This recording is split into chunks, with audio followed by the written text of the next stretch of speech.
Kayo po muli ay nakikinig at sumusubaybay sa No God and His Word Ministry USA. Magandang gabi po sa inyo. At kinakamusta po kayo at ang aking pong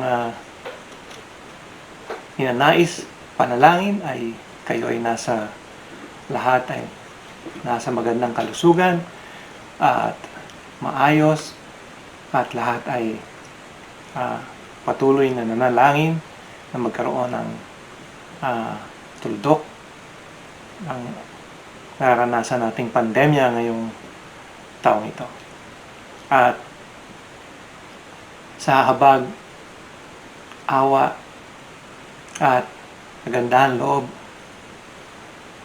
ng ating makapangyarihang Diyos sa tamang panahon, in His perfect time, tayo po ay magpupuri at magluluwalhati at magpapasalamat sa araw na yun kapag ating pong natanggap ang kanyang kagalingan at kasagutan sa ating mga nararanasan sa panahon ito. At bago po tayo mag-aral ng salita ng Diyos na makapangyarihang salita na nagbibigay ng buhay, nagpapagalingan at nagliligtas na salita ng Diyos, tayo manalangin. Ikaw, O Diyos na Ama, kay tunay ang presensya mo ay palaging nariyan, lalo na kung kami kakatok at hahanapin ka at kami ay lalapit na may magsasaliksik, matuwid na puso at malinis na puso sa harapan mo. At ikaw ay lalapit. You will come near to us if we righteously pray and ask for you. Thank you, and may you guide us in your powerful word to admonish, to encourage, and to give us hope and peace in our life today. This we ask in the mighty name of our Lord Jesus Christ. Amen. Okay. Ng mga nakaraan po ay hindi lang po tayo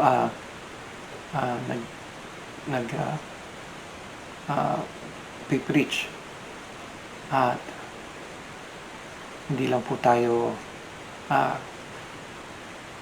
nag-administer kundi tayo po ay nagtuturo ng salita ng Diyos. At ang salita po ng Diyos ay isang susi sa ating buhay na magkaroon ng malalim at makahulugang pananampalataya sa Diyos. Ito po ang kapangyarihan ng Diyos, ang sa kanyang salita. Kaya po, sinulat ni San Pablo kung natatandaan niyo po yung Roma 1:16. Babasahin ko po sa inyo sa English. Ito po ang nasusulat.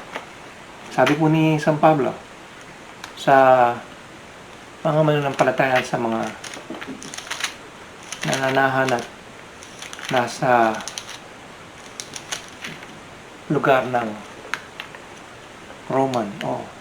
Romania.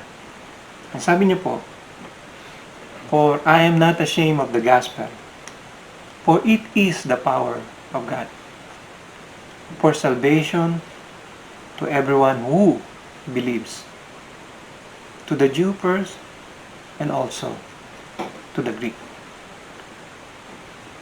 Sabi po, ang Ebanghelyo o ang mabuting balita, ang kasaysayan ng Diyos na nasusulat sa salita niya ay kapangyarihan ng Diyos.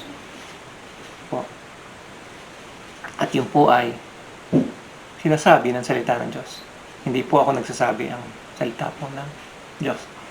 At kung kayo din po ay sumusubaybay tuwing linggo, nakikinig po kayo ng pangangaral.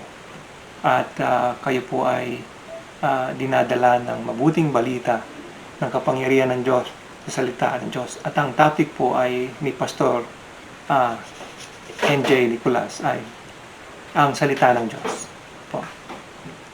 Subaybayan niyo po yun.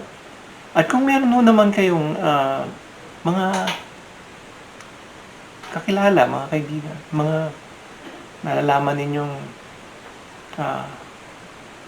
kailangan nilang makinig at maturuan ng salita ng Diyos upang sila ay mapalapit sa biyaya at kapangyarihan ng Diyos at ang presensya ng Diyos ay supangan nila. Iyayain niyo po sila, imbitahan niyo po sila. Na po dito po sa YouTube. Know God and His Word Ministry sa YouTube po. At kung kayo po'y nagagalak at natutuwa at gusto niyo pong i-share sa iba, sa buong mundo. Tayo po ngayon ay sa panahon ito ay nangangailangan ng makapangyarihan salita ng Diyos, ay bigyan niyo po ng like. Ng like. I-like niyo po sa YouTube. Press niyo po yung subscribe. Tapos, meron pong bell doon. I-press niyo po rin yung bell para kayo po ay mabigyan namin ng update. At ito rin po ay sinesend ng YouTube ng Google doon sa mga alam nila, identify nila na mga religious people na gustong makaalam tungkol sa salita ng Diyos. Kaya po, ngayon po ay inanais ko rin po kayo na magkaroon ng patuloy na pakikiugnay sa Diyos at patuloy na pakikinig at malalim na pagkaalam sa salita ng Diyos.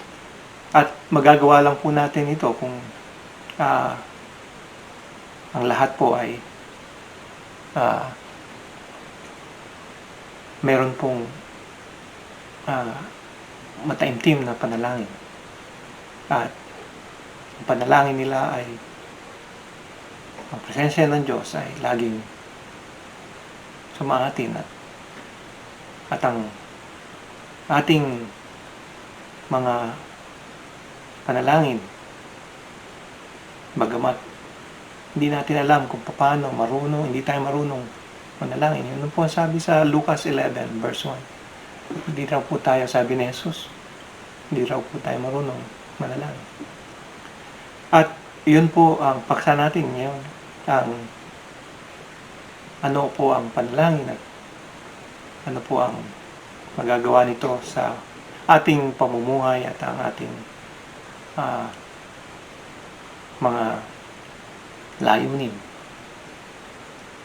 At subaybayan nyo rin po ang mga paksang ito tuwing Miyerkules at dalawa po ito, isa pong Tagalog para po sa mga Tagalog o mga Pilipino na nasa Pilipinas, saan man dako sa Pilipinas, at doon po rin sa mga Pilipino na nasa abroad o naninirahan sa ibang bansa, kalat sa buong mundo, ay dumating sa kanila ang mga salitang ito, ang mabuting balita na binabahagi ng Diyos.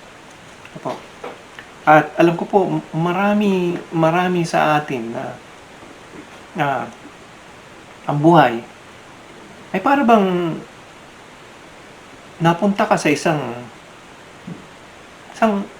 gubat. At ang ganda-ganda nung umaga naglalakad ka. ganda ng mga ibon, bulaklak at saka mga paru-paro. At inabot ka ng gabi at biglang dumilim sa paligid mo. At sa kadiliman na yon ay hindi mo na matalastas maisip kung saan patutungo. At wala kang ibang paraan dahil may cellphone ka man, wala naman signal. Wala po yung Wi-Fi o wide frequency signal of internet para maka-access ka sa o makapag-text ka o tawag ka para matulungan kang makaalis sa kadiliman. Ang pananampalataya po, ang isang matuwid na nakakilala sa Diyos dahil sa kanyang paniniwala ay isa lamang po ang tinatawag na sandata ng kanyang pananampalataya.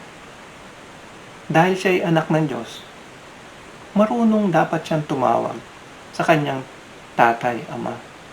At ang isang naligtas o tinatawag natin na binanggit ni Jesus na born again, not by the flesh but by the Spirit and Word of God, na po dyan sa John chapter 3, ay marunong kasi nilagay sa kanya ang pag-ibig, John 3:16. At pagkaunawa na po, malalaman niyo po yung wisdom na yon sa 1 Corinthians chapter 1, na ang wisdom ng God ay through our conscience. Con means with sa Greek, and science means knowledge. With knowledge na mayroong Diyos. Totoo po yun, may Diyos. Kasi hindi ka naman magkakaroon ng konsensya ay ang naglagay naman ng Diyos, ang naglagay naman ng konsensya mo ay Diyos. Para malaman mo kung mayroong masama o mabuti. At siya ang Diyos na makapangyarihan na pati ang isang tao o bilyong tao ay walang kaparis na DNA. O magtataka ka pa ba kung ang mga scientists pupunta sa universe at makikita yung mga bituin na iba-iba kulay? Ay huwag ka na magtaka dahil ang Diyos lang ang nakakagawa nun. Walang iba. Kaya po, walang iba ang may akda ng science kundi ang Diyos. Yun po ang sinasabi ko sa Genesis chapter 1 verse 1. At ang panalangin po ay hindi po yung lagi kang humihingi o may mga gustong madagdag sa napakangailangan sa buhay mo. Hindi lang po yun, kundi sa kadiliman ng paligid na gusto mong makaalis doon at makita ang liwanag at makarating sa pauwi sa iyong tahanan, ay ang kailangan mo ay yung paglapit sa Diyos, yung pagtawag na may paghingi ng presensya ng Diyos, yung kanyang gabay at sagot at proteksyon. At meron po tayo sa panahon ngayon at meron lang po ako siguro mga 10 minuto para sabihin sa inyo. Sa panahon po ngayon, sa sinasabi ni James chapter 4 verse 2, meron pong crisis. Meron po tayong problema sa paglapit sa Diyos. At tatalakayan po natin yun. At sabi, hindi lang po yun, na merong tayong crisis o issue, problema sa paglapit sa Diyos, ay ang the prayer crisis is that today and tomorrow and beyond, many many people because of succumb na po yung na, na tatabunan, maraming pasan na mga mga kaabalahan ng mundo, ng mga ginagawa o kanyang kaabalahan o kanyang mga gustong malutas na problema at bagabag, suliranin. Hindi lang sa panahon ngayon dahil ang ekonomiya po ay hindi gumugulong dahil meron pong pumipigil na virus para tayo magkaroon ng smooth na o malayang pagkilos, paggalaw. Kaya po pati po ang pagtatrabaho ay nahadlangan. Pati nga po ngayon ay kung bibili ka ng isang mga bagay, isang crisis din po yung magdala ng pera na babayad ka tapos ang mga kamay mo ay naka glove o yung may balot at yung pagbibigyan mo na tindera ay may glove din. Hindi lang po may glove, may parang baril pa na tinitingnan temperature mo at meron pang spray. Baka kulang na lang, sprayan ka ng buong katawan kundi ini-spray yung pati yung kamay mo para lang pagbigay mo ng pera na yon, ng papel na pera o barya, walang nakasabit na hindi nakikitang virus para hindi magkasakitan sino man. Yun po yung crisis na meron tayo at dahil po sa bigat ng ating nararanasan ngayon, ang tao po ngayon ay nagkakaroon siya ng parang fading out away o yung prayer ay nagiging nawawala na sa kanyang bilang sandata sa kanyang buhay. Na po. At yun po ang sabi ni James. Babasahin ko po yung na yun, mga sinasabi ng salita ng Diyos na that praying to God is fading rapidly, private and publicly in every walks of life, in the manner of life. There's no one, not anyone anymore is righteously pray to God. Countless people actually never reach out or seek for God. And sadly to say, they do not even knock or ask on heaven's door. As James put it in nilagay po sa James sa libro nung practical book ng New Testament at siya po ay half brother of Jesus Christ. Sinulat po itong katotohanan na to na tayo po ay merong crisis o suliranin sa paglapit sa Diyos. Problema po ito. Ito po ang sabi sa Tagalog po ay Santiago. Ang mga sulat ni Santiago sa mga dito sa mga pagano, sa mga Asia. Ito po sabi niya.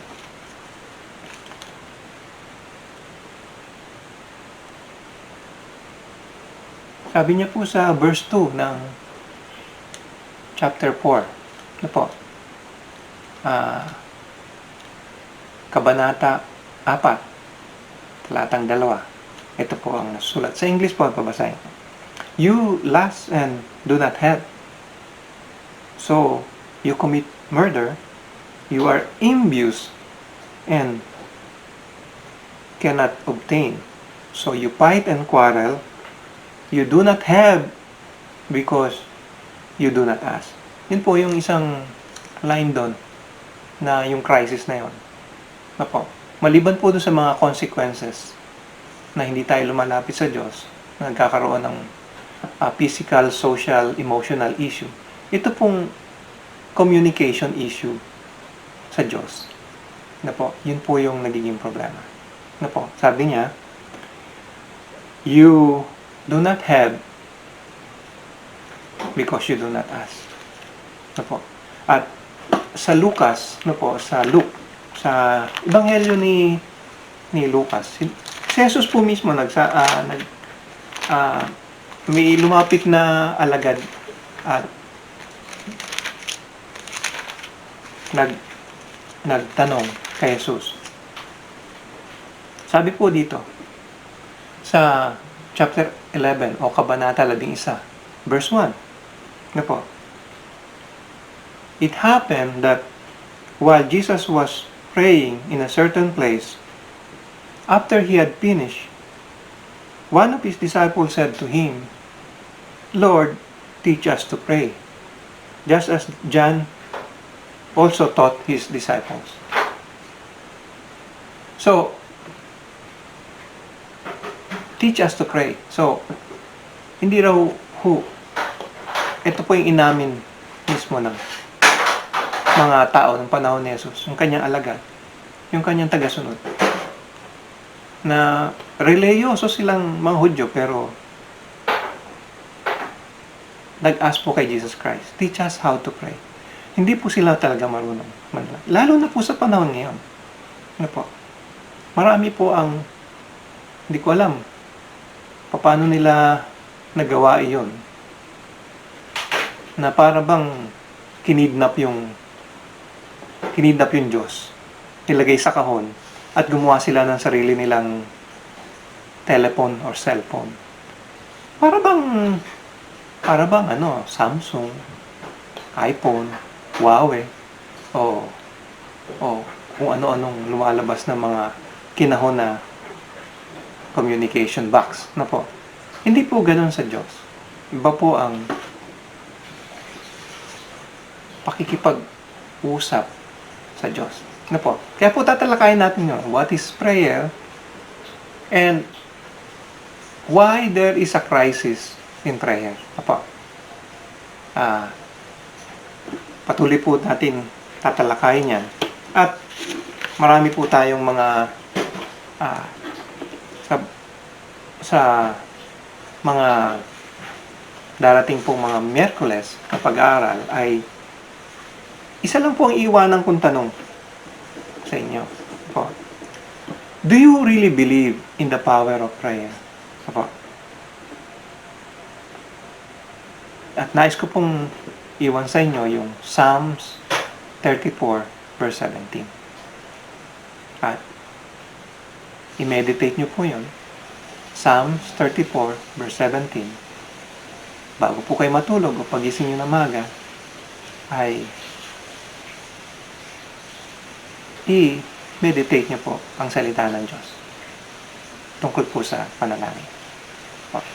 At sa pagtatapos, dahil po ang ating topic ay panalangin, tayo po ay mananalangin muli.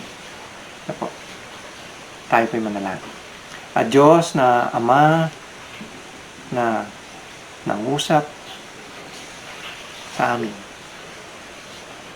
ay hinahangad mo kami ay lumapit na may pusong malinis at matuwid upang makalapit sa trono mo. At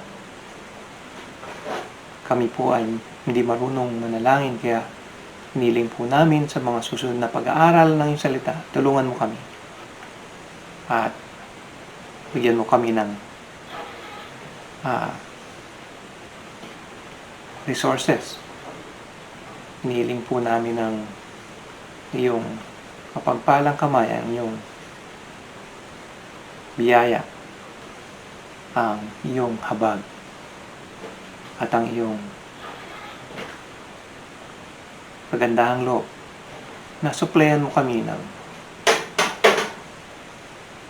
ng time at ng kalakasan at ng kalusugan.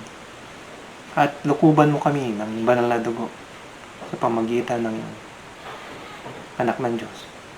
Sa pamagitan ng kapangyarihan mo, banal na Espiritu, ay lumiwanag sa isipan namin ang mga kaalaman tungkol sa paglapit sa iyo sa panalangin. Ito po ay binibigay namin ng pasasalamat at papuri para sa kawalatian ng aming Diyos ngayon at magpakailanman. Amen.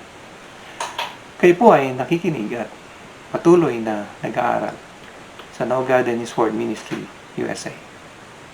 Pagpalain po kayo ng Diyos.